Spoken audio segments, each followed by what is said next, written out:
So we're going to start with Yimon Lo, who holds a PhD from Durham University. She's now a postdoctoral fellow at the University of Leuven in Belgium. And her PhD dissertation is now being transformed into a book for publication by Liverpool University Press, Musical Wordsworth, Romantic Soundscape and Harmony. And I think her paper today is going to reflect some of her work in that area. Jake Phipps likewise holds his PhD from Durham University, and he's currently teaching at both Durham and at nearby Newcastle University. And he's working on a postdoctoral project, Poetry and Song in Romantic Poetry. And I think his interest in Burns today and at the Winter School is developing from that work. And then Inês Rosa is doing her PhD at the University of Lisbon on the topic Poetry and Politics in Wordsworth. She's just returned from a 6-month fellowship at the University of Chicago, and she is the most effective postgraduate representative for the Wordsworth Conference Foundation, doing a good deal of our publicity on Facebook and Twitter and elsewhere. So those are our 3 speakers. We're running in the order I've given you, as I just said. So we're going to start with Yimon Lo, and her title is What Strange Utterance? Wordsworth's Auditory Expectation and Surprise. So over to you, Yimon, if you're there and you can access Zoom now to present your paper. Right, thank you, Nick, and thank you for inviting me to speak at this event. So I think I can share my screen now. Yes.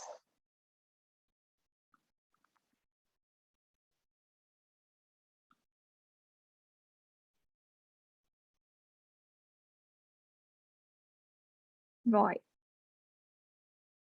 Can everybody see the screen? Yes, that's perfect. Oh, okay, good. Right. So I'll start my paper now. Good. The descriptive meditative process that governs Wordsworth's greater romantic lyric, as M.H. Abrams notes, evokes feelings of strangeness or perplexity in the perception of a familiar landscape. The poet's newly established emotions and perspectives in the face of a known and familiar surrounding produce effects of disorientation and uncanniness, where such sudden removal of familiarity further surprises the mind into a new sense of knowing. This constructive form of poetic dissonance confirms the possibilities of creating visionary experiences out of momentary feelings of strangeness and unfamiliarity in the works of Wordsworth. Recognizing deviation or unforeseen impulses as part of Wordsworth's valued poetic experience, I explore in this paper his acceptance and acquaintance with the mysterious workings of the mind and the imagination through a study of his treatment of auditory expectation and surprise. The associative function of sound provides a medium for Wordsworth to bridge the past, present, and future, as he shapes his present expectation of the future with past memories. The subversion of such memory-based auditory expectation produces feelings of unfamiliarity. With reference to the auditory experiences of Wordsworth and some of his most significant figures, this paper relates his theories of poetic unfamiliarity and metrical dislocation to a range of texts to discuss the achievement of the blind breakthrough. The primary intent is not to examine in detail the visionary meditations that Wordsworth draws from various auditory surprises, but to focus more on the process by which he develops his imaginative capacity from such sudden, unexpected perceptual experiences. Withdrawing his poetry from being an external subject that bears a specific form, Wordsworth places human passions, human characters, and human incidents at the center of poetic experiences by surprising readers into a new sense of understanding. Wordsworth wrote in the 1802 preface to Lyrical Ballads. To celebrate poetic unfamiliarity and the unknown or the unknowing is to subvert usual reading practices or traditional approaches to poetry, encouraging readers to look round for poetry. Wordsworth indicates that the poems from this collection would not instance a sense of familiarity, as they do not bear the obvious and distinctive poetic features that ordinary readers would expect. Instead, these features will displace readers' expectations for poetry to instill feelings of strangeness and awkwardness, challenging the conventional idea of pleasure that is to be derived from reading these poems. In his examination of the originality of diction, subject, and form of lyrical ballads, Andrew Bennett notes that Wordsworth's poetry and poetics honored the idea of not knowing, of poetic ignorance. Bennett claims that Wordsworth's principle of defamiliarization allows or invites the reader to be newly ignorant, newly unknowing of those things, thoughts, feelings, ideas with which she is most familiar, testing the limits of poetic status through an imaginative remaking of the familiar into something strange, newly different. Wordsworth defamiliarizes readers certain known habits of association and debunks the pre-established codes of decision to induce the poetic power of the unknowing. The feeling of not knowing or newfound ignorance, therefore, is reconstructed in readers by an act of unlearning. This concept of unfamiliarity is applied to Wordsworth's consideration of meter, as he proposes the perception of similitude in dissimilitude and dissimilitude in similitude in metrical organization as pleasurable. To prove meter as a vehicle for pleasure, Wordsworth deems it a necessity to show in what manner such pleasure could be achieved by upholding a constructive tension of similitude and dissimilitude in its structure. Meter can thus become a source of pleasure when a sudden uncanny displacement of metrical expectation surprises readers into new states of perception. Confirming the role of metrical dissimilitude and similitude in the process of pleasure derivation, Wordsworth supplies readers with a continual and regular impulses of pleasurable surprise from the metrical arrangement. This idea of consistent pleasurable surprise does not entail a complete departure from metrical rules, but a challenge and resistance against a fixed and stable rhythmic pattern. From Wordsworth's association of enjoyment with poetic unfamiliarity and prosodic dislocation, we can recognize an effective function of pleasure that emerges from the frustration or sudden remittance of auditory expectation. So now I will turn to a reading of the ways which these pleasurable and excitable feelings of surprise and unfamiliarity are manifested in Wordsworth's representation of distorted auditory experiences in his childhood. Manifested as his imaginative distortion of natural sounds, the child's auditory confusion is induced by his overwhelming anticipation of sensory excitement, as well as his subconscious recognition of adult authority of conscience that conditioned him to expect consequences. In Wordsworth's birth nesting episode, the child's prediction of the consequences of his own actions amidst the terror and stealthy suspense imposes an anticipatory strain on his auditory perception, which then burdens him into an imaginary response to external sounds. The child internalized guilt and anxiety leads him to predict and imagine his impending admonishment. Under his heightened attention or perceptual preparation engendered by the expectation of a possible consequence, the child confusingly imagines the loud dry wind to be articulating a strange and reproachful utterance. Similarly, the 9-year-old boy who ventured to snare woodcocks tailors his acute auditory perception according to his predicted consequence. Anxious but overpowered by his rising desire and adrenaline from committing the misdeed, the boy, according to a passage from an earlier version, relates to the experience of anxious expectation. Expecting the imminent consequence, the boy scudding away from snare to snare, hurrying on, still hurrying onwards, until the breath of frosty wind eventually transform into low breathings that pursue and seek after him. The child's repeated movements and steady action accompanied by a strong desire and anxiety to fulfill the deed, builds up anticipatory tension that strains the ear to perceive some low breathings and sounds of undistinguishable motion coming from the hills. Jonathan Bishop provides an overview of the displeasing effect brought by a sudden shift of the child's repeated motion in this particular passage. When the deed was done and the boy suddenly detaches himself from the climax of a repetitive motion, the stress and guilt that accompany his anticipation of a bad outcome resurfaces. The evoked mental state as a consequence of anticipating a negative outcome manifests itself as the child's auditory hallucination or deception. As the child fails to distinguish nature from consciousness, the echoing wind among the hills externalizes his fear as the unidentifiable low breathings and silent steps that pursue him. Wordsworth's boat-stealing passage confirms Bishop's observation by illuminating the poet's post-outcome sublime revelation. Corresponding to Burke's account of the origin of human ideas, the child in the beginning experiences a determinate relation between the mind and object, where a normal correspondence between his sensory perception and representation of the outer world can be sustained through his steady observation of the external circumstance. Later on, the boy who indulged himself in an act of stealth and the oxymoronic excitement of his troubled pleasure struck the oars and struck again in cadence, struck and struck again. The steady cadence of the child's rowing, accompanied by a stilted iambic rhythm that resembles the rising and falling movement of the boat, as well as the measured motion of the huge cliff, builds up a powerful strain of repeated action.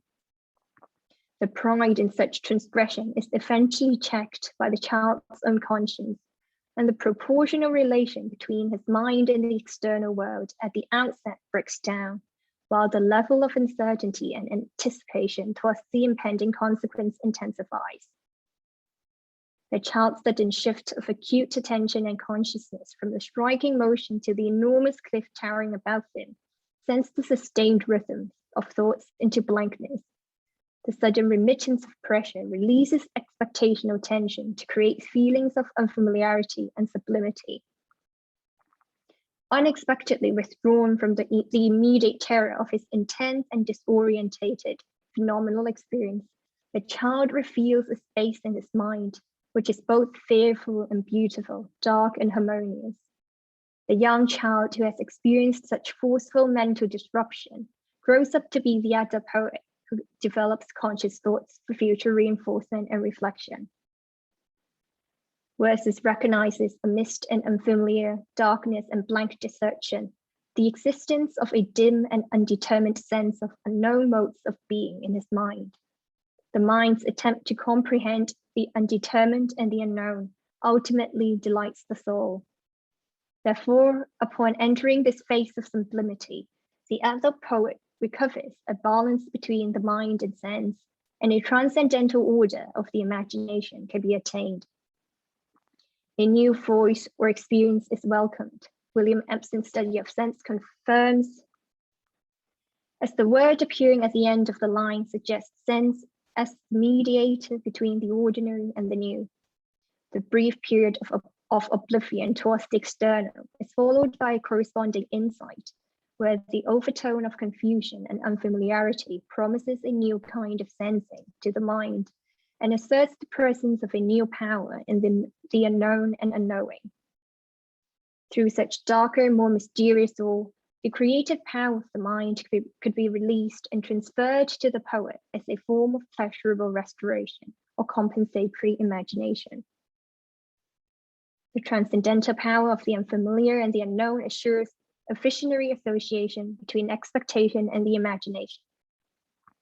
The role of perceptual surprise in the accomplishment of sublime breakthrough extends from the process by which intense mental expectations generate imagined responses of distorted sounds to another but related form of expectancy-based auditory tension, where sustained auditory anticipation breaks down due to external variables to achieve transcendental vision and imagination. An illustration of attaining sublime vision through an unexpected removal of auditory vigilance is presented in the muteness of the wind-end boy. According to Paul de Man, figures of deprivation or mutilation manifested mainly as a loss of either of these two senses often appear in the works of Wordsworth as characters involved in shocks and interruptions who are then overtaken by the mood of sublimity. Wordsworth reprinted the Boy of Wind-end Passage as there was the boy in the first collected edition of Phipps, where the poem was intended to lead into his poems of the imagination. In his preface to Poems, 1815, Wordsworth accounts for the significance of the boy's distorted auditory expectation on the understanding of self-consciousness and the imagination. Wordsworth here establishes an explicit connection between the imagination and external accidents, where the development of the imaginative faculty does not simply depend on the works of internal feelings, but also requires a certain degree of perceptual surprises. Using the wind-end boy as an example, Wordsworth explicates the process of reaching such imaginative accidents or surprise by displacing the boy's feverish and restless anxiety for the coming of the right to sounds. His unfulfilled auditory expectation surprises him into a visionary moment of solemn tranquility. Standing alone by the idyllic lake at evening, the wind-end boy hopes to conduct a direct interaction with nature as he imitates the hootings of the owls by blowing into his hands as through an instrument. While the boy has intended to converse with the owls have never aimed to communicate with him. The child's joyful and innocent interaction with nature is restricted to and misinformed by his own imagination. The boy perceives the noises of long halloos and screams produced by the owls as responses to its mimic hootings. In reality, the acoustic exchange between the boy and the owls is not a fully effective conversation, nor a perfect imitation. The owl's hootings would appear as unintelligible noises to the boy, just as the child's mimic hootings would to the owls. Despite using a primitive form of communication that mimics a natural onomatopoeic language, the boy stays as an outsider of the natural world, and his interaction with the owls continues as a mutually exclusive and non-reciprocal activity. This malfunctioned interaction could not be sustained, and there is an occasional communicative breakdown between the boy and the owls. The wind-end boy, resembling the young poet who hangs upside down in the tree above the nest, imagines a foretaste of possible future happenings. But unlike the child, the wind-end boy's experience of auditory unexpectedness involves a discrepancy between the intended and realized auditory outcome. While the child Wordsworth distorts his auditory perception by his own unconscious anticipation brought from intense guilt and anxiety, the boy's expectation is thwarted by an unattained auditory response from external sources. At the moment when the boy's auditory expectation is stretched too far, his acoustic experience is suddenly pressured into an abrupt silence. The repetition of the word silence imposes a contrast with earlier chaotic shouting and noises. The fall of silence comes as a surprise to the child as reinforced by the syntactic fragment in that silence and the enjambment while he hung listening. In this sudden moment of silence, the boy felt a gentle shock of mild surprise. The surprise is mild and gentle because the voice of mountain torrents is carried not just to the ear, but far into his heart. The unexpected muteness and stillness allow images of the visible scene to enter unawares into his mind, and transcendental vision to be carried to the heart. The word unawares borrowed from Coleridge suggests the visionary images to be unconscious sources of inspiration that visit the mind unintentionally, and that the interplay between expectation and surprise needs not be conscious. As the boy withdraws from a certain known mode of habit, his mind activates a newfound force of attention. This displaces the importance and immediacy of what is originally expected to happen, opening up the mind's capacity and possibility for the incoming of new understanding and experiences. intermittently interrupted by words like chanced, unawares, unexpectedly, shock, and surprise. These lines put readers at the threshold of something unpredictable and beyond the exercise of the will. As the uncertainty of heaven unsettles and disturbs the steady lake, the deep silence does not simply mock the boy's imitation skill, but confuses him into what Jeffrey Hartman calls the crisis of recognition, the shock of self-consciousness. J. Hillis Miller confirms this sense of crisis and vulnerability in that silence while he hung listening, where the suspending poise of the boy indicates Wordsworth's full awareness of the powers and dangers of the human imagination. Training his auditory attention entirely on one subject with feverish and restless anxiety, the remittance of such perceptual intensity makes the child become once again aware of his forgotten self-consciousness and the strangeness of his whole experience to reveal a more subversive quality of the imagination. This unexpected emergence of self-consciousness is accompanied with feelings of sublimity to produce an energy of transcendental revelation. The sudden relaxation of an intent observation or steady expectation creates a mood of sublimity that leads Wordsworth to the recognition of a greatness in the unfulfilled or inhibited auditory anticipation. As the boy's intense anticipatory concentration on an unexpected sound meets a sudden impingement on his consciousness by a perceptual shock, he is surprised into a visionary revelation before regaining his composure.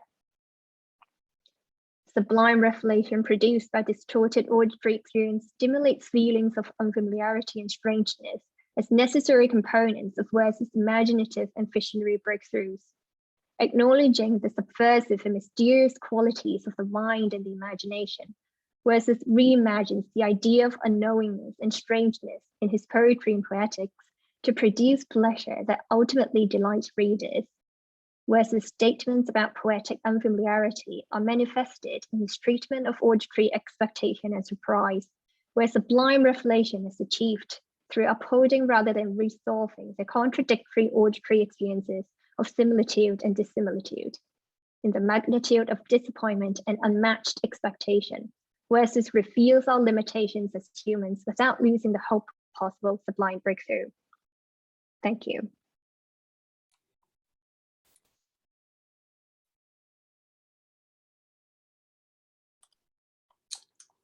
Thank you very much, Yimon, for a brilliant paper. I thought it was extremely interesting the way in which your approach to patterns of expectation, interruption, and revelation in Wordsworth's poetry picked up on some aspects of what Simon had been talking about in the first hour of the seminar. Simon, of course, talking about patterns of climbing and rest, and you talking about patterns of similitude and dissimilitude and prosodic dislocation in the poetry. It's given us a lot to talk about, and we can do so in the question time after the third paper. So thank you very much for that. Can you take down the screen sharing? Right, I will Please. try. So, right. Brilliant. Yep, that's work. Thank you very much indeed. We'll move on now, staying with Wordsworth. Jake Phipps is going to talk to us on the subject of Wordsworth and Burns, and his title is By Contraries Joined, Wordsworth's Friendship with Burns. So over to you, Jake. Thank you, Nick, and thank you for having me, and thanks to you and Paige for hosting this much needed summer's dose of Wordsworth. Let me just share my screen. Have I done? Can you all see PowerPoint? Yeah, that's fine. Great. Okay.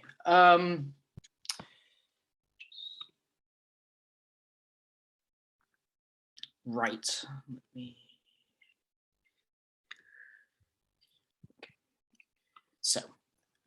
Wordsworth's lifelong admiration for Burns is well documented, even if it is not necessarily well known. Wordsworth praised Burns regularly. As Stephen Gill notes, a survey of Wordsworth's writing life reveals that there is not a decade of it in which Burns is not a substantial presence.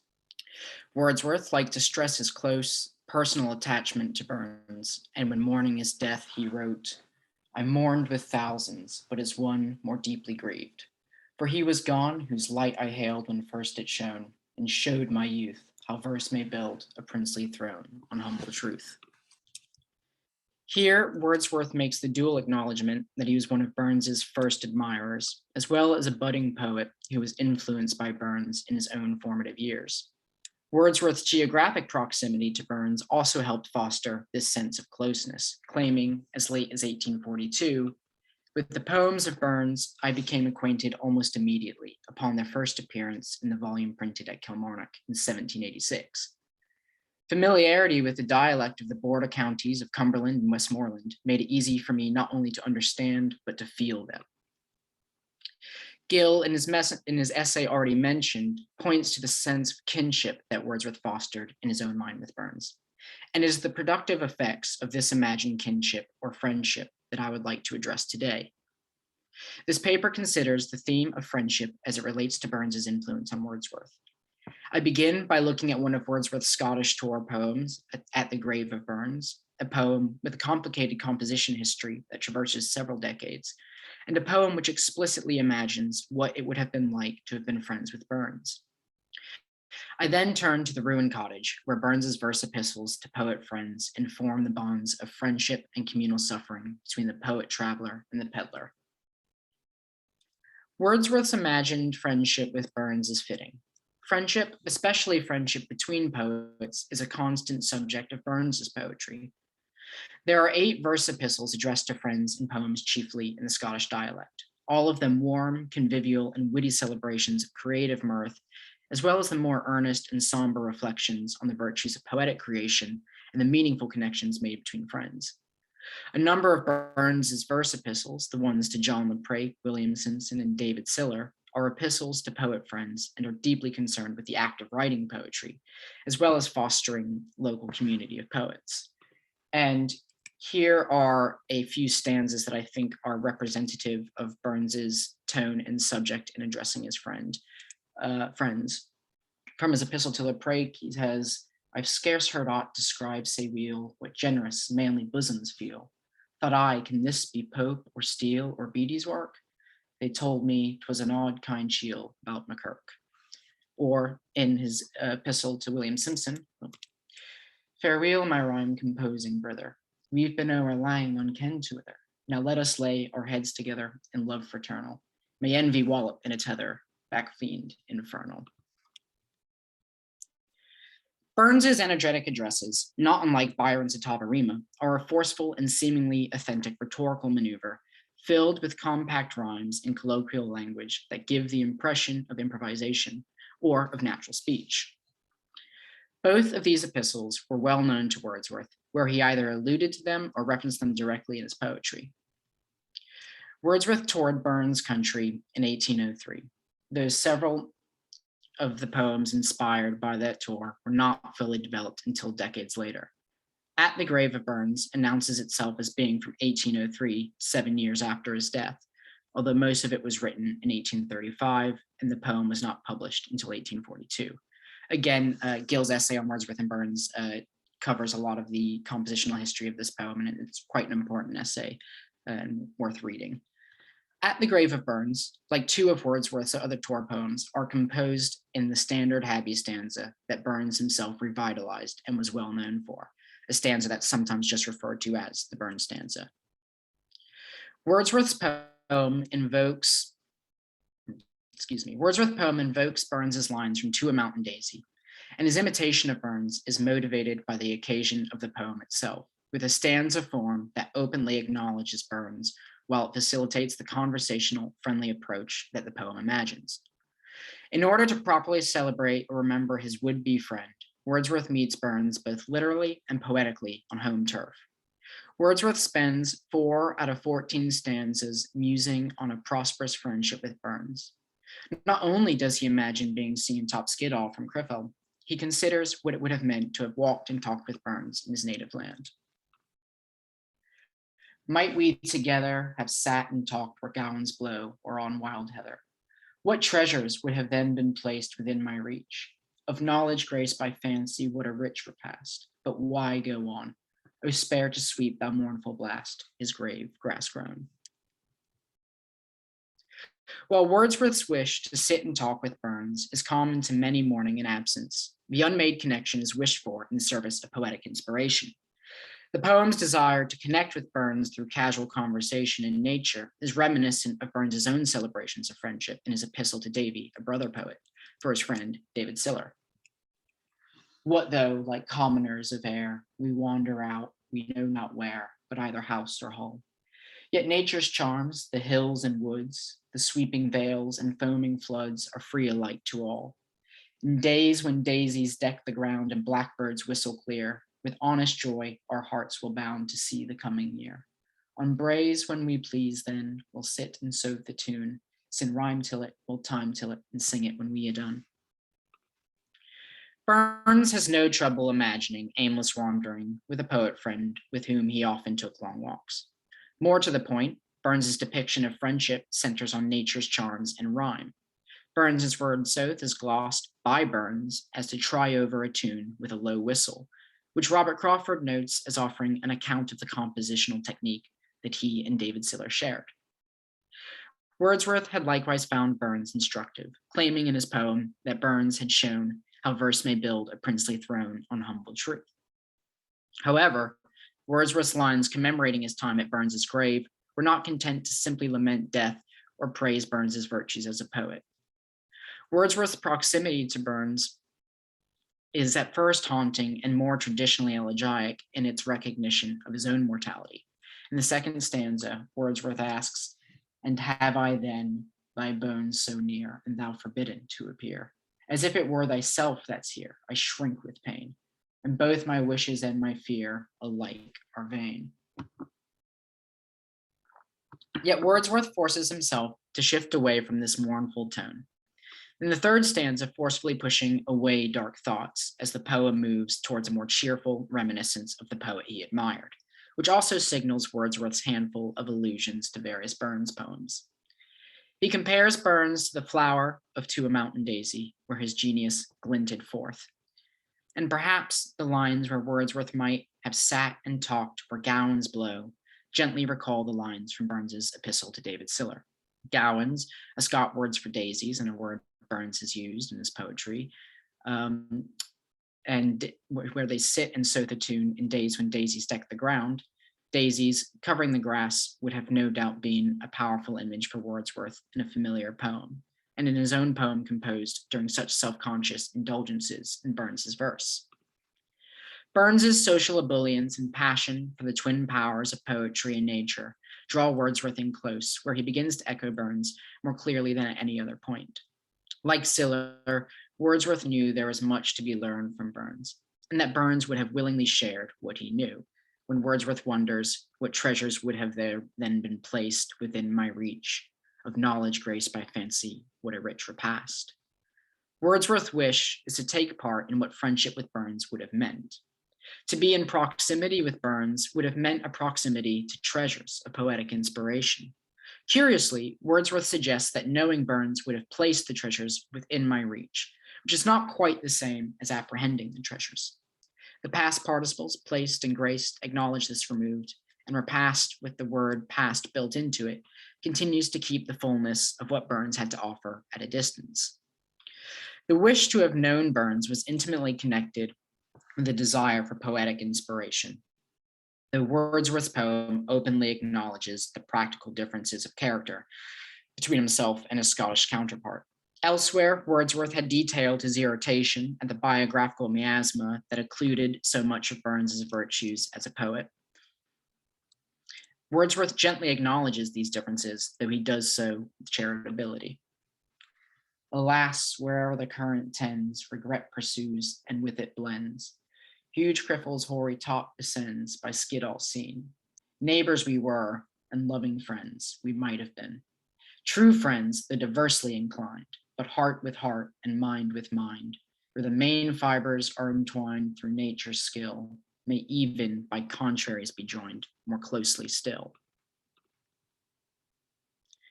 Wordsworth again forces his closeness to Burns by claiming that they were neighbors, as if it were something that couldn't be taken from him, thus making their unmade friendship more likely and perhaps more tragic for not transpiring. Wordsworth also acknowledges his differences to Burns, but is quick to suggest that where it really counts, the main fibers are entwined, and their differences will only serve as a strengthening bond. Although Wordsworth's often solemn temperament is in some ways anathema to the popular image of Burns, both then and now, Wordsworth freely admitted his love of the boisterousness of Burns's poetry, particularly of Tam O'Shanter, remarking in 1816, "Who but some impenetrable dunce or narrow-minded Puritan in works of art ever read without delight the picture which he has drawn of the convivial exaltation of the rustic adventurer Tam O'Shanter?" Indeed. Wordsworth admired the varied and dramatic poetic depictions of Burns and refused to take them literally. But Wordsworth also found in Burns what he described as energetic, solemn, and sublime. A side of Burns's poetry he found as appealing as convivial exaltation. I would now like to turn to one of Wordsworth's solemn lyrics, The Ruined Cottage, and try to give some understanding as to why the brief allusion to Burns's verse epistles matters to a poem so distinctly Wordsworthian. A 1798 manuscript of The Ruined Cottage, MSB, begins with an epigraph that misquotes Burns's epistle to J. Laprake. "Give me a spark of nature's fire, 'tis the best learning I desire. My muse, though homely in attire, may touch the heart." And you can see how that contrasts with Burns' original, where he's sort of changed the dialect from O to of, hamely to homely, etc. He sort of flattened it out, and so he's changed a few of the words while also flattening out the dialect of a poem he knew well and quoted from often. MSB of The Ruined Cottage also gives the peddler who tells Margaret's tale a more developed background and aligns him with Burns. His eye flashing poetic fire, he would repeat the songs of Burns, and as we trudged along together did we make the hollow grove ring with our transports. Though he was untaught, in the dead lore of schools undisciplined, why should he grieve? He was a chosen son. And I'd also included some pictures from the Cornell edition of The Ruined Cottage. These lines echo Wordsworth's epigraph, where flashing poetic fire recalls a spark of nature's fire. The image of the poet and wanderer who trudged along with an untaught peddler also recall the lines of Wordsworth omits, where Burns claims, "Though I drudge through dub and mire, my muse may still touch the heart." Wordsworth's epigraph provided a series of useful images and rustic poses that helped flesh out the figure of the peddler, which recall Burns explicitly. Although The Ruined Cottage, as it appears in modern editions, does not include any specific references to Burns's epistle to J. Laprake, it was, along with the rest of Burns's Kilmarnock volume, very much in Wordsworth's head during the years of the poem's composition. It is probable that Burns's wish for shared kindness that warms the heart resonated with Wordsworth, who was composing a tale of silent suffering that depended on reciprocal acts of friendship. The only direct invocation of Burns that remains in published versions of The Ruined Cottage is Burns's verse epistle to William Simpson, a poem that directly follows Burns's 2 verse epistles to Laprake in the Kilmarnock edition. Wordsworth alerts his readers to Burns with quotation marks for trotting brooks during the peddler's tale, and now the trotting brooks and whispering trees, and now the music of my own sad steps. Christopher Ricks usefully distinguishes between allusion and plagiarism, where the alluder hopes the reader will recognize something, the plagiarist that the reader will not. Wordsworth's use of quotation marks clearly indicates a wish for something to be recognized, serving as a coded reference to another poet who can enrich the scene of his own thinking through an allusion that is both subtle and obvious. Subtle, as it gives very little away, yet obvious in its desire to be recognized. Unsurprisingly, Wordsworth has altered Burns's lines again, substituting Brooks for Burns. And here's Burns's original. "The muse, nay poet ever found her, till by himself he learned to wander adown some trotting Burns meander, and no think lang. Oh, sweet to stray and pensive ponder, a heartfelt sang. Wordsworth's subtle allusion, which aligns the peddler explicitly with a solitary poet seeking the muse among nature and his own pensive heart, suggests a greater commitment to the bonds of poetic brotherhood. Both Epistle to J. Laprake and to William Simpson call to fellow poets and hope to inspire a greater community. What Burns's verse epistles offered Wordsworth in the ruined cottage was a mode for exploring the dialectic of the solitary poet who must wander out in nature alone to court the muse. It still requires the bonds of social kinship to communicate and maintain what is won through an obedience to the strong creative power of human passion. Wordsworth knew he lived a very different life to Burns, but he saw those differences in temperament and circumstance as a cause for stronger bond. The sight of Burns's grave and thoughts of his decline posed the problem of paying a just tribute through mourning, grief, and memory against the dangers of the weight of dark thoughts. Wordsworth's elegy for Burns concludes with a departure and a recognition of the limits of mourning that recall the ending of the ruined cottage. Sighing, I turned away, but ere night fell, I heard or seemed to hear music that sorrow comes not near, a ritual hymn chanted in love that casts out fear by seraphim. Wordsworth must turn away so as not to be overcome with grief, and displays the same wisdom of the peddler that juxtaposes holding vain dalliance with the misery even of the dead, against a knowledge that there's often found in mournful thoughts, and always might be found a power to virtue friendly.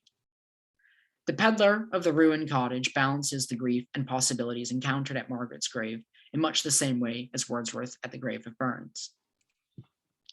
Amid the uneasy thoughts which filled my mind, that what we feel of sorrow and despair from ruin and from change, and all the grief the passing shows of being leave behind, appeared an idle dream that could not live where meditation was. I turned away and walked along my road in happiness. The peddler, much like Wordsworth at Burns's grave, chooses to turn away and not to meditate too long on ruin and despair, and to walk away in either love or happiness. Burns's verse epistles appealed to Wordsworth in moments where friendship existed alongside darker tensions of grief and death, yet where, in either instance, the act of remembering or poetic communion triumphed over sorrow. Thank you.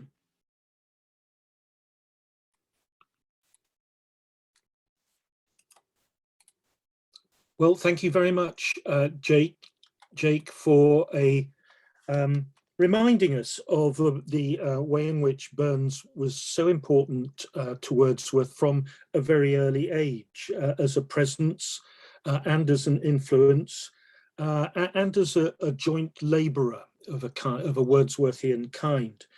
I was just looking in Duncan Wu's book about Wordsworth's reading, and it's clear that Wordsworth was aware of Burns's poetry from a very, very early age, from the mid-1780s at Hawkshead, and probably earlier still. And as he reminded us, it's the physical proximity of Burns' country just across the Solway that makes him, as I was suggesting, a joint labourer in the work of imagination. So thank you very much indeed for such a clear and such a persuasive paper.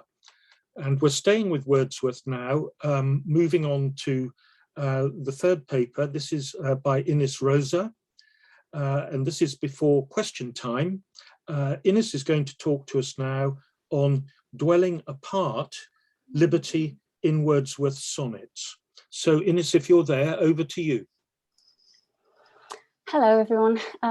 Thanks, Nick, and thanks for your kind words at the beginning of this panel, for inviting me, and thank you, everyone, for being here today.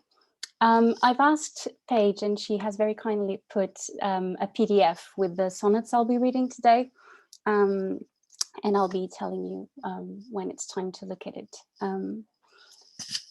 Right, let's begin. In a journal entry from May 1802, Dorothy Wordsworth reported that William wrote 2 sonnets on Bonaparte after I had read Milton's sonnets to him. Looking back on that day, Wordsworth described to Isabella Fenwick how he took fire and produced 3 sonnets the same afternoon. 26 sonnets dedicated to liberty were eventually published in Poems in 2 volumes. Critics are at odds with the politics of these sonnets. While some see them as a step towards more conservative Burkean values regarding nationhood and the importance of tradition, others view them as the very opposite, a celebration of Wordsworth's radical past and his wish to restore the British Commonwealth. Such disparate views of the 1802 sonnets betray an ideological complexity that I wish to consider today by looking at 2 sonnets that, I will argue, challenge this straightforward division. I will also show that when it came to liberty, Wordsworth and Milton sometimes dwelt apart. There is something to be said of grief in the sonnet sequence.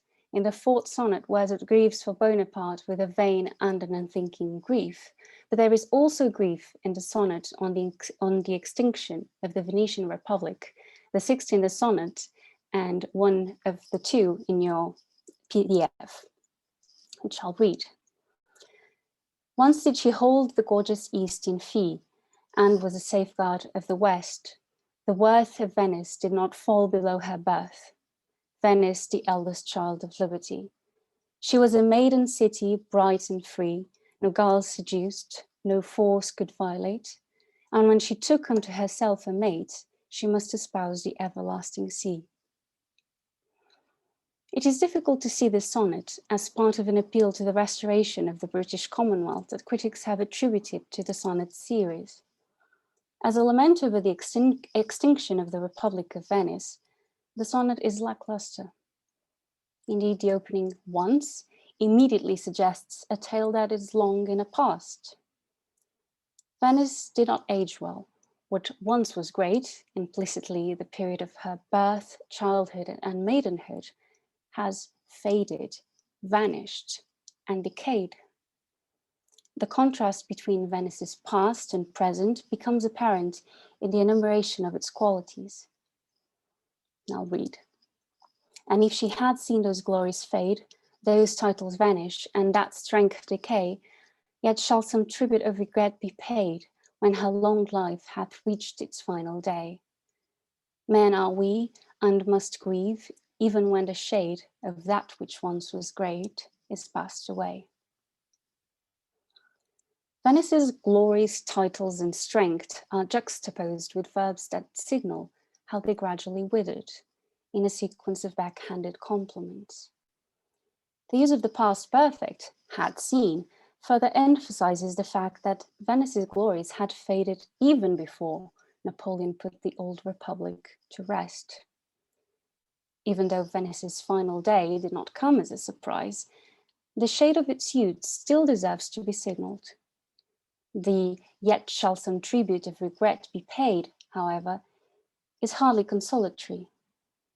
The vagueness of some and a passive structure hint at a dutiful rather than a heartfelt homage. When Wordsworth described Venice as the eldest child of liberty, as Nicola Trott observed, he was alluding to what was called the Venetian myth of the 16th and 17th centuries, namely that the Republic had continued unchanged for more than 12 centuries and was the oldest in the world. Wordsworth may have looked back on the Venetian myth, but the sonnet is tinged, as I have shown, by the poet's awareness of its decay. There is, on the contrary, a degree of precision, not to mention of connection, in I Grieve for Bonaparte that the sonnet on the fall of Venice, as I have argued, lacks. Think again of the distancing effect created by the collective men in Men are we, and must grieve, even when the shade of that which once was great is passed away, and how it contrasts with the immediacy of the first person in the sonnet on Bonaparte, and which is also on the PDF. I grieved for Bonaparte with a vain and an unthinking grief. Wordsworth's grief does not have the vagueness of some tribute of regret awarded to Venice. It is, on the contrary, characterized with the precision of two adjectives, vain and unthinking. Wordsworth's acknowledgement of his grief over Napoleon is nonetheless ambiguous. By admitting that he grieved for the general, Wordsworth is signaling the end of an era that, like Venice's shade, deserves to be acknowledged. Yet the acknowledgement loses its strength when Wordsworth deems his grief irrational, unthinking grief. This is an important difference between the two sonnets. Whereas Wordsworth thought the end of Venice ought to be signalled despite its decay, Wordsworth's denial of his grief over Napoleon robs the general of that privilege. Wordsworth seems to be implying that Napoleon, unlike Venice, is not worth grieving for.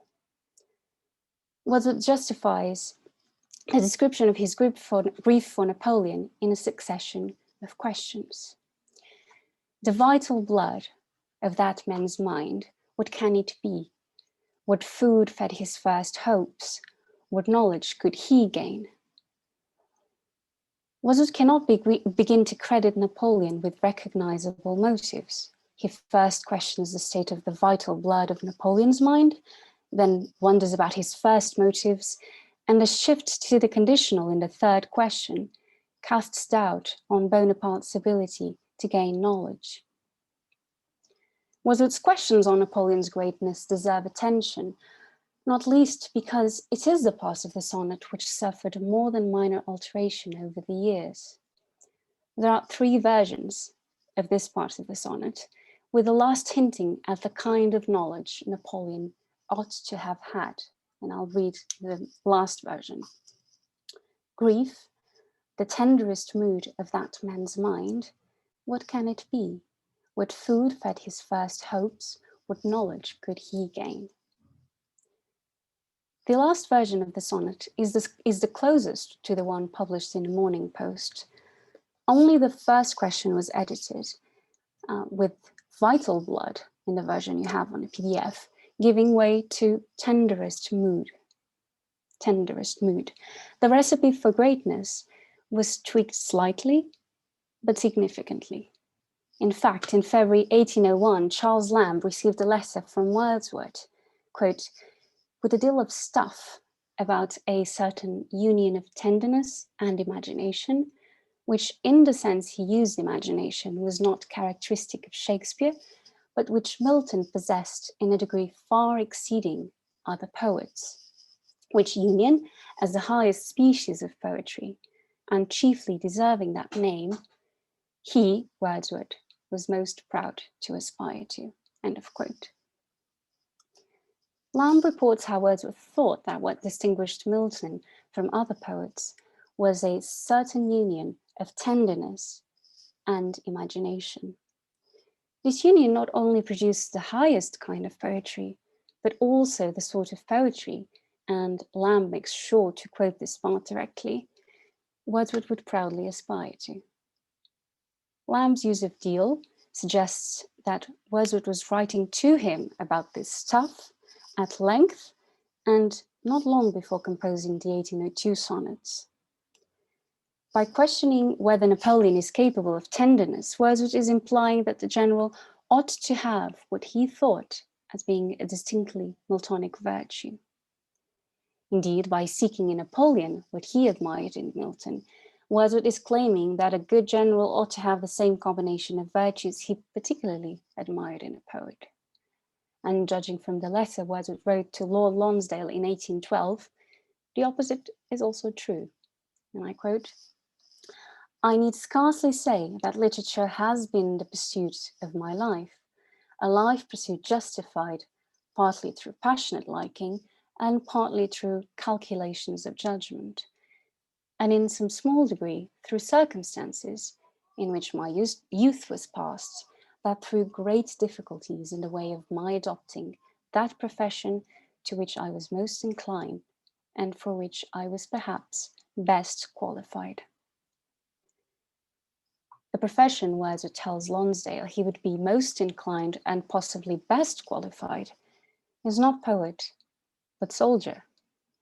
The qualities that would make him particularly suited for military life, a combination of passionate liking and calculations of judgment, are also the ones that served him well as a poet. Those qualities were perhaps already on Wordsworth's mind when he enrolled in a Grasmere volunteer militia at the time he was writing the 1802 sonnets. Wordsworth is bridging the gap between nations and poetry, or soldiers and poets in this case.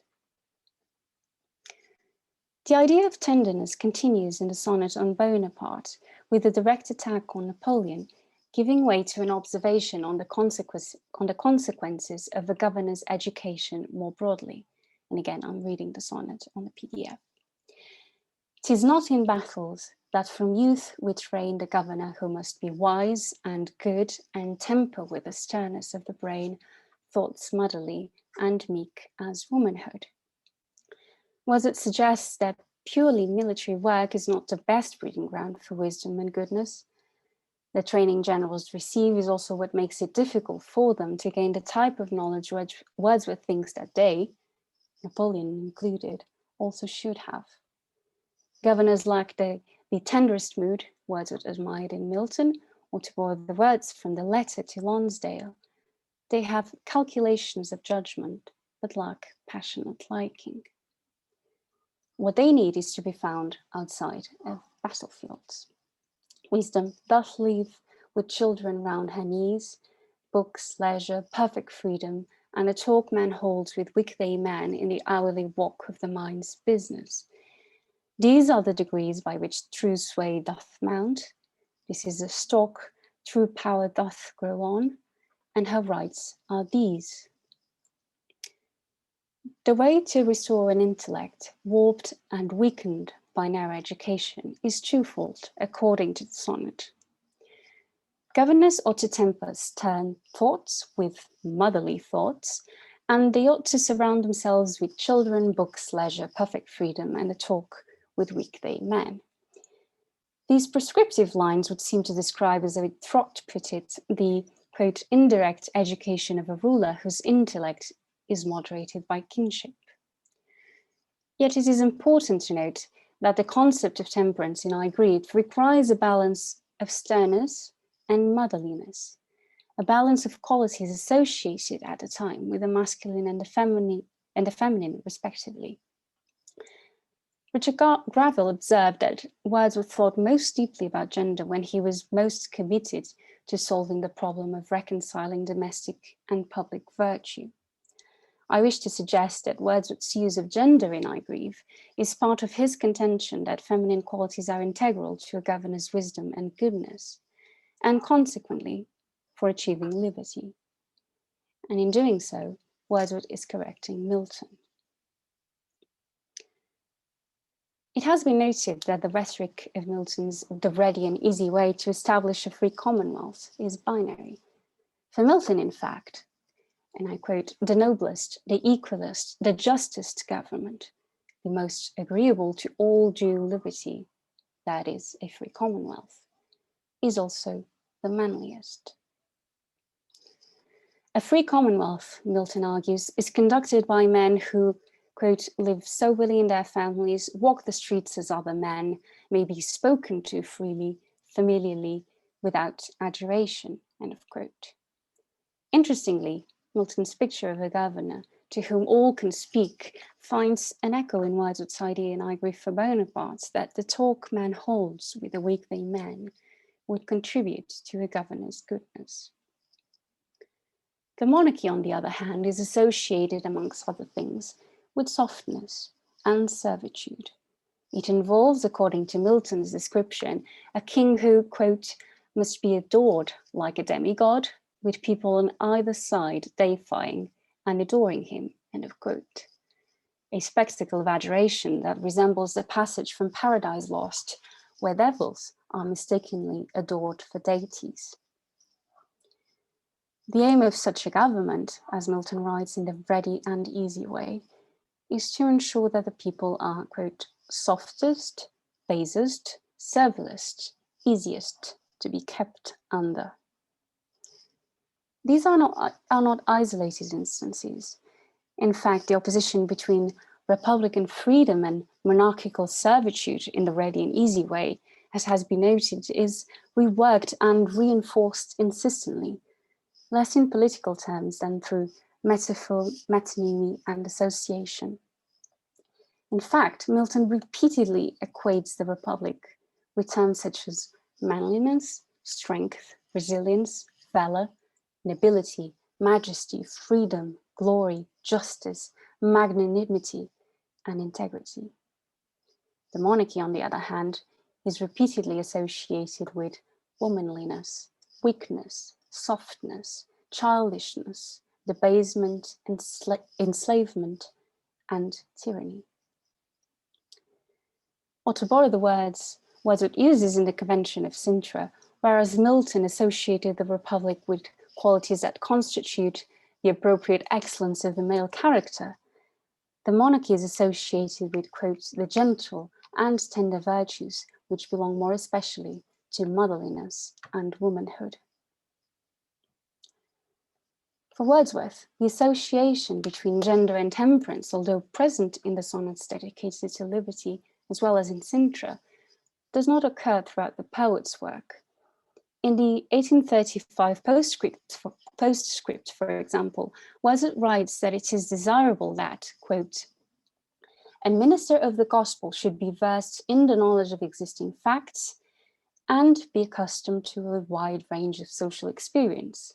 Nor is it less desirable for the purpose of counterbalancing and tempering in his own mind that ambition with which spiritual power is as apt to be tainted as any other species of power which men covet or possess. The ministers of the gospel, like governors, are isolated and would benefit from the talk with, quote, a wide range of social experience, end of quote, which includes, one imagines, weekday men. This, along with a knowledge of existing facts, is the recipe for tempering the mind of a clergyman. There is not, perhaps partly because of the topic, a suggestion of gender like there is in I Grieve for Bonaparte. It is therefore significant that Wordsworth included it in the 1802 sonnet. Indeed, the sonnet is not only part of the sequence where Milton is, as Richard Cronin has observed, the main figure, but was also altered, as I have suggested, to become even more like Wordsworth's idea of the quintessential Miltonic. It is therefore not unlikely that Milton's binary associations between the monarchy and the republic were on Wordsworth's mind and reworked in the sonnet. Furthermore, wisdom and goodness are also present in the discussion on the monarchy in the ready and easy way.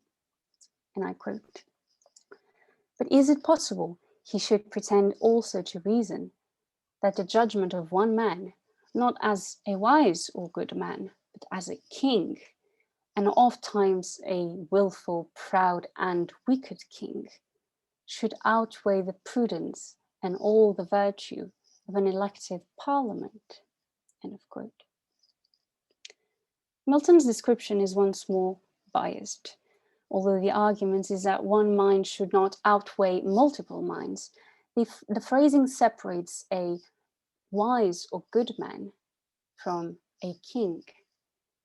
This is emphasized by the characterization of kings as often being willful, proud, and wicked. Milton is separating wisdom or goodness from kingship and further associating the republic with prudence and virtue. If Wordsworth is indeed thinking of Milton's gender description of political systems, the appeal to the temperance of masculine and feminine virtues in the 1802 sonnets would have political undertones.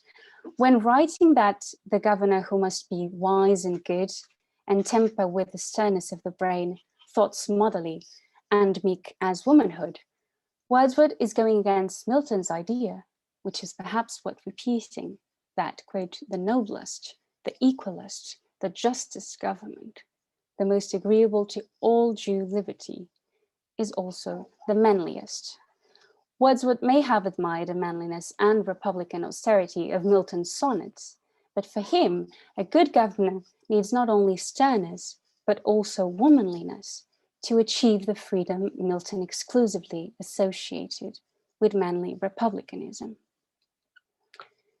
To put it differently, the government or governor that leads to liberty should not be exclusively manly, but ought to have a combination of virtues. Wordsworth is associating what has been seen as the inherent connection between manliness and virtue in Milton's political thought. Moreover, at a time of political upheaval, by using gendered terms and linking them with temperance, Wordsworth is also suggesting that a good governor ought to have characteristics of both the monarchy and the republic. Even though Wordsworth admired the simplicity and unity of object and aim of Milton's sonnets, I have argued that he does not seem to have chosen republicanism as the object and aim of his sequence. Although both poets are working in liberty's defense, Wordsworth does seem to be correcting his predecessor on the qualities necessary to achieve it, not to mention breaking Milton's strict associative patterns. Thank you. Well, thank you very much indeed, Inês, for what strikes me as an entirely original approach to Wordsworth's 1802 sonnets. It was a brilliant idea to focus your paper on the two sonnets, the Venetian Republic and the sonnet about Napoleon. And what you've done is take us into the Miltonic hinterland, as it were, of those two poems, showing us that Wordsworth in 1802 was not simply concerned with a republican austerity or strictness or sternness, but that he was concerned to develop a much more carefully inflected idea of the state based, as you suggested so clearly, on a tempering through gender. And I thought the idea that he is in effect combining Milton's idea of a republic and Milton's idea of the monarchy gives us, as I suggested, an entirely fresh way of reading these poems. So thank you very much indeed for that, as indeed to all three of our to all of our speakers for a very stimulating and fresh discussion of aspects of Wordsworth: auditory expectation and surprise, the Solway School of Wordsworth and Burns, and liberty in Wordsworth's sonnets of 1802. So we have plenty of time for questions. I'm going to shut up, except for, as it were, chairing the questions. Please come forward with hands raised and ready to ask questions of our three speakers. Hello, Richard. Welcome.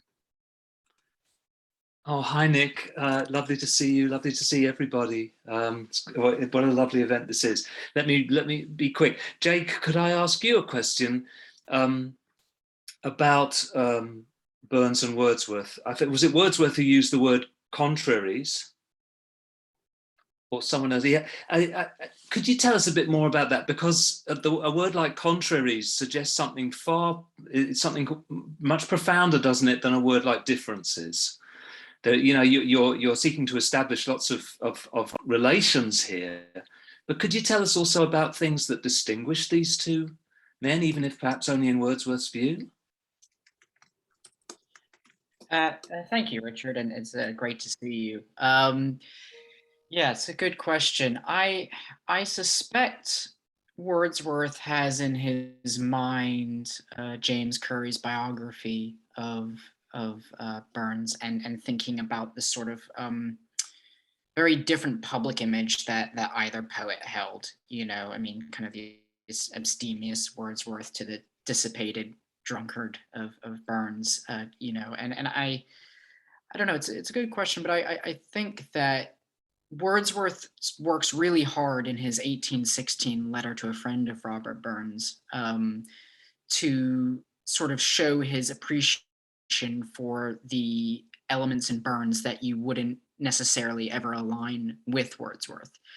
And I think in the line at Burns's grave, he's quite willing to acknowledge that whatever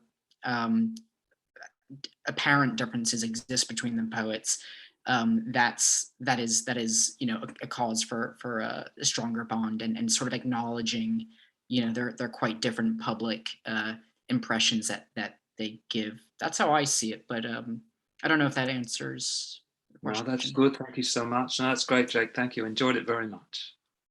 As Elias, all do you indeed. want to jump in, Elias, and then Brandon? I think I want to ask all of you questions, but I'll just ask, fantastic papers, all really great. Thanks, Jake, for all of those wonderful kind of insights into the details of the Burnsworth relationship. It's got legs. It's always school, for real. And thanks, Inês, for a really fantastic and completely unexpected conjunction of different sort of gender ideals in those sonnets. I'd never thought of it that way. Thanks very much. My question, though, is for Yimon. I'm in awe of that close reading. That was totally engaging, and point out the similitude thing in a new light. I play with that thing in my head round and round again like a yo-yo. I can never quite pin down what I think he means. What I wanted to ask you, though, was about, so you've talked about unexpected kind of echoes and oral experiences when it usually comes to things that aren't human subjects. How does this change when Wordsworth is in conversation with people? I'm thinking, for instance, of the leech gatherer, who he initially can't hear in Resolution and Independence. When the leech gatherer answers, he has that bizarre moment of disjunction where I can't remember the exact lines, but the number of instances where he moves into conversation with people and has a similar kind of disjunction, but it seems different. What do you think about that?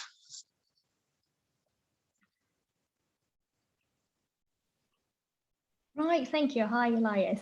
Right, I've written something about people as well, especially the blind beggar. So Wordsworth was walking across the buzzing London streets, and suddenly it's quite unexpected to see a figure of deprivation as well, but especially on the streets of London and the sudden dispersal of crowd to a sort of silence, and how it sort of has a dislocating impact on Wordsworth's whole experience in London. And the blind beggar is a figure of this sort of confusion and disorientation in the city, of a moving man on the streets of London. And it's a figure or a character, a man almost, but it's a man that's sort of suspended in a limbo state. And I think it sort of speaks to my paper of disorientation and strangeness as well. And if I thought about other characters, and I do agree that the leech gatherer as well, so he sort of acts as a form of admonishment for the poet himself. And right, I do think it's the unexpectation comes as something that's before meeting the person and also after meeting the person. And it's important to see that sort of comparison between these two stages of engagement. Absolutely. It fits with the old man traveling as well, when we think about how unexpected his response is to the question. Yeah, thanks. That's great. Appreciate it. Brandon, do you want to ask your question? Yeah, hi. Thank you, everyone. So glad that this could happen.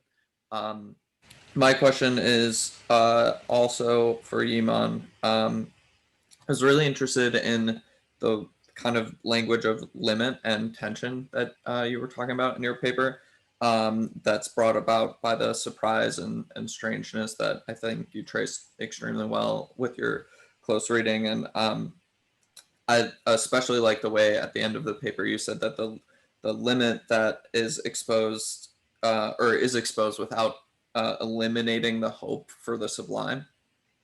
And so I'm interested in if you could speak a little bit more about the kind of role of the sublime. Would you say that this limit is transcended in the sublime moment, or if the tension is sort of resolved in that moment of the sublime?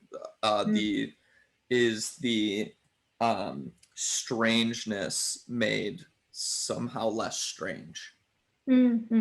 Right, yes, this is actually something that I've been working on as a whole in my book, actually. So I look at Wordsworth's understanding of harmony and how I argue that the sort of strangeness and disorientation is part of a valued experience. So rather than to sort of dissipate the sort of dissonance in his understanding of harmony, his harmony is sort of to embrace the differences and the contrary. So it's dissimilitude in similitude. It's not to sort of, unlike Coleridge's understanding, it's not to resolve to a greater whole or something, but to sort of a unity. But for Wordsworth is to, I guess, this idea of involving the strangeness or the limitation of humanity and to see it as part of his understanding of life, of food for future years.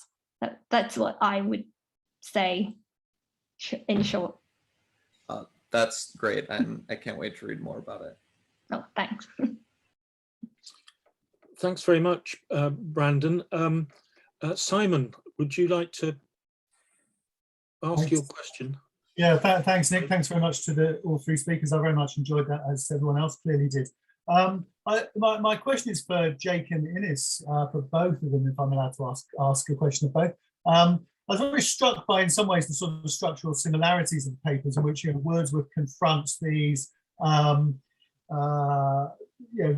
masculine, successful, in Napoleon's part, global figures, and does so in quite a sort of grandiose way. The Creefel and Skiddaw, the two poets, become mountains, and that opening juxtaposition, I grieve for Bonaparte.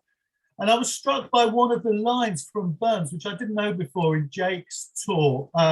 Jake's talk about "may envy wallop in a tether, black fiend infernal," which kind of suggests that in that Burns poem, then there's an envy for this other writer that has to be kind of buried, has to be hidden away, if I understand that correctly. And I suppose what I'm interested in is, you both gave very positively sort of pro-Wordsworthian accounts of the relationship between these two men. But I wonder to what extent envy is a part of it, or to what extent there's a Wordsworthian contest going on here, where he's seeking to assert himself in the place of these other two different kinds of models for him. Do you want to go first, Jake?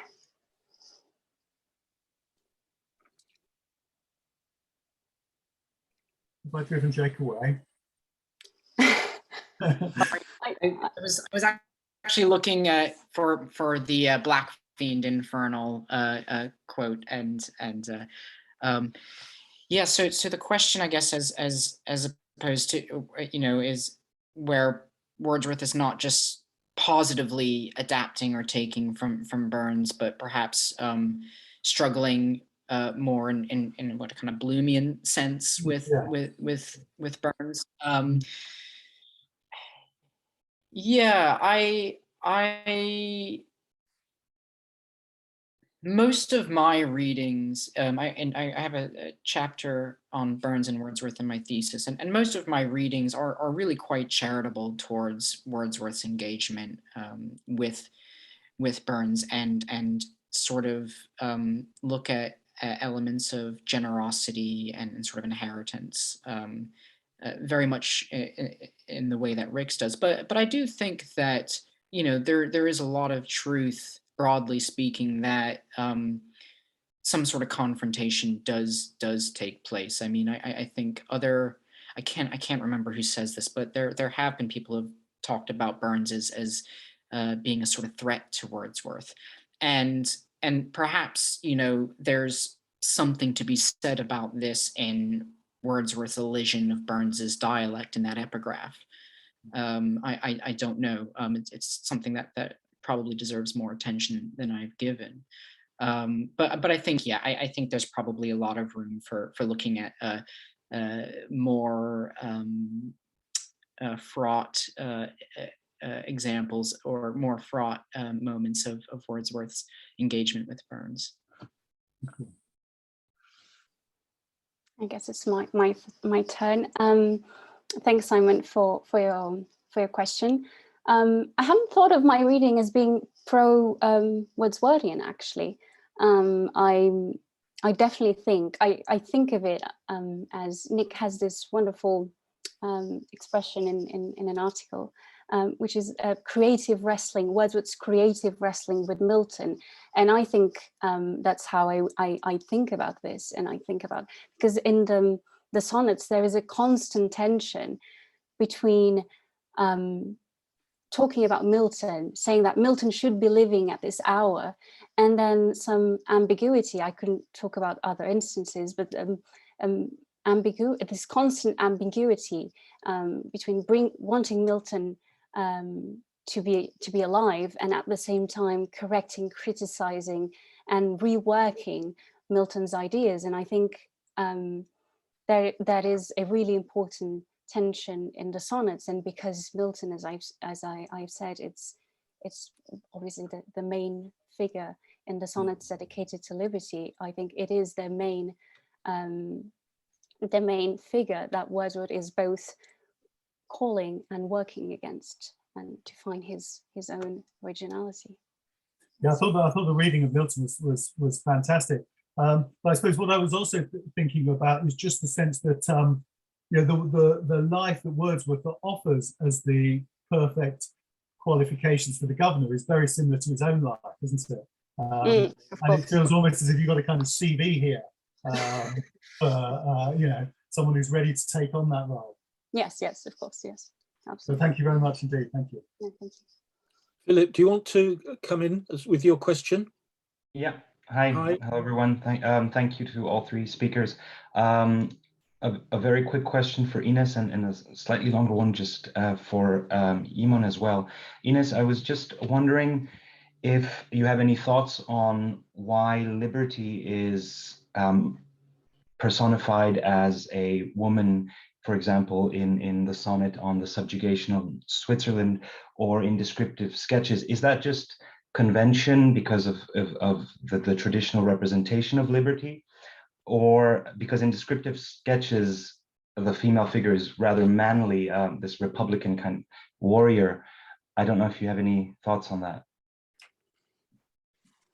I mean, there's a certain vocabulary which is endeavored to Cicero and medieval tradition, and then reworked by Machiavelli, that correlates freedom with active and generous and magnanimous and manly and all of that. And I think you're right. It is something that happens during this period between the 1802 sonnets and all the way to Sintra, and the sonnets on both the Iberians and Switzerland, as you mentioned. And I think it could be partly because of this reworking of Milton, that liberty, but it's also Milton is also using and has these associations in mind. So I think both things are happening, as you said. Yes. Thank you. And very quickly, Yimon, if I may, when you were talking about the external accidents, I was reminded of the lines in the Immortality Ode on the obstinate questionings of sense and outward things. I'm just reading it here. High instincts before which our mortal nature did tremble like a guilty thing surprised. And you mentioned those feelings of guilt and how they provoke surprise. But I'm wondering whether you have any thoughts, and I know this wasn't the topic of your talk, but on why in Wordsworth, why joy so often seems to generate surprise. So obviously there's surprise by joy, but also in Tintern Abbey, the presence that disturbs me with the joy of elevated thoughts. And I think there's an auditory component there because he's hearing the still sad music of humanity. So I'm wondering whether you've thought a bit about why joy seems to be disturbing and unexpected for Wordsworth so often, it would seem. Thank you. Yes, that's really interesting. I haven't thought about it. So he talks about pleasure a lot, but I'm not sure why he uses the term joy rather than, I mean, he uses the term pleasure in many of his prose work, but somehow joy pops up in his poems, I suppose. So it's interesting to see this an idea of an overbalance of joy in his work, but to trace the use of joy in his work is not something that I've worked on, but it's definitely interesting to see why he uses the term joy in some instances and pleasure or pleasurable experiences in other forms of writing. So yes, thank you, Philip, for your question.